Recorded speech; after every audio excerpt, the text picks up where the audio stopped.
Kerala Blasters ആരാധകരും management പ്രതിനിധികളുമായുള്ള ചർച്ച അവസാനിച്ചു. ആരാധക കൂട്ടായ്മയെ തള്ളിപ്പറഞ്ഞിട്ടില്ലെന്ന് മാനേജ്മെന്റ് പറയുന്നു. മഞ്ഞപ്പട ആവശ്യപ്പെട്ടതുപോലെ കൂടുതൽ വിദേശ താരങ്ങളും ഇന്ത്യൻ താരങ്ങളും ടീമിലേക്ക് എത്തും. നാളെ നടക്കുന്ന മത്സരത്തിൽ ആരാധക കൂട്ടായ്മയുടെ പ്രതിഷേധം ഉണ്ടാകില്ല എന്നാണ് സൂചന. ഷീന മാർട്ടിനുണ്ട്. ഷീന, ഏഷ്യയിലെ തന്നെ ഏറ്റവും മികച്ച ക്ലബ്ബ്, ഈ ക്ലബ്ബും ആരാധക കൂട്ടായ്മയും തമ്മിൽ ഈ കുറച്ച് നാളുകളായി പ്രശ്നങ്ങൾ നിലനിന്നിരുന്നു. ഇപ്പോൾ ഈ ചർച്ചയ്ക്ക് അവസാനം ഒരു മഞ്ഞുരുക്കമാണോ?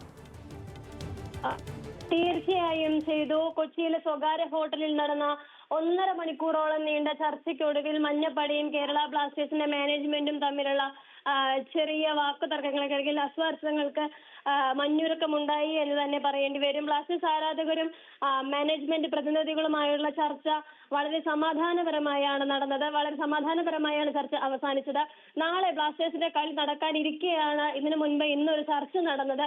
ഈ ചർച്ച വിജയകരമായെങ്കിൽ മാത്രമേ നാളത്തെ കളിയെ സപ്പോർട്ട് ചെയ്യുള്ളൂ എന്ന് മഞ്ഞപ്പട നേരത്തെ തന്നെ പറഞ്ഞിരുന്നു.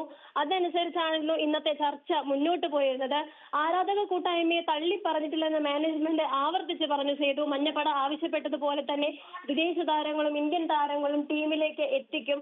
ഇരു വിഭാഗവും ഔദ്യോഗിക വാർത്താക്കുറിപ്പിലൂടെ ആയിരിക്കും നിലപാട് വ്യക്തമാക്കുക. നാളെ നടക്കുന്ന മത്സരത്തിൽ ഇനി മുൻപ് മഞ്ഞപ്പട പ്രഖ്യാപിച്ചിരുന്നത് നാളെ 6 മണിക്ക് ഒരു പ്രതിഷേധം പ്രഖ്യാപിച്ചിരുന്നു. പക്ഷേ അത് വേണ്ടെന്ന് വെക്കുകയായിരുന്നു. ചർച്ചയ്ക്ക് ശേഷം ഇനി ഒരു പ്രതിഷേധത്തിനില്ല, ആ പ്രതിഷേധം ഉണ്ടാകില്ലെന്നുള്ള തരത്തിലുള്ള സൂചനകൾ തന്നെയായിരുന്നു ഈ ചർച്ചയിലുടനീളം ഉടലെടുത്തത്.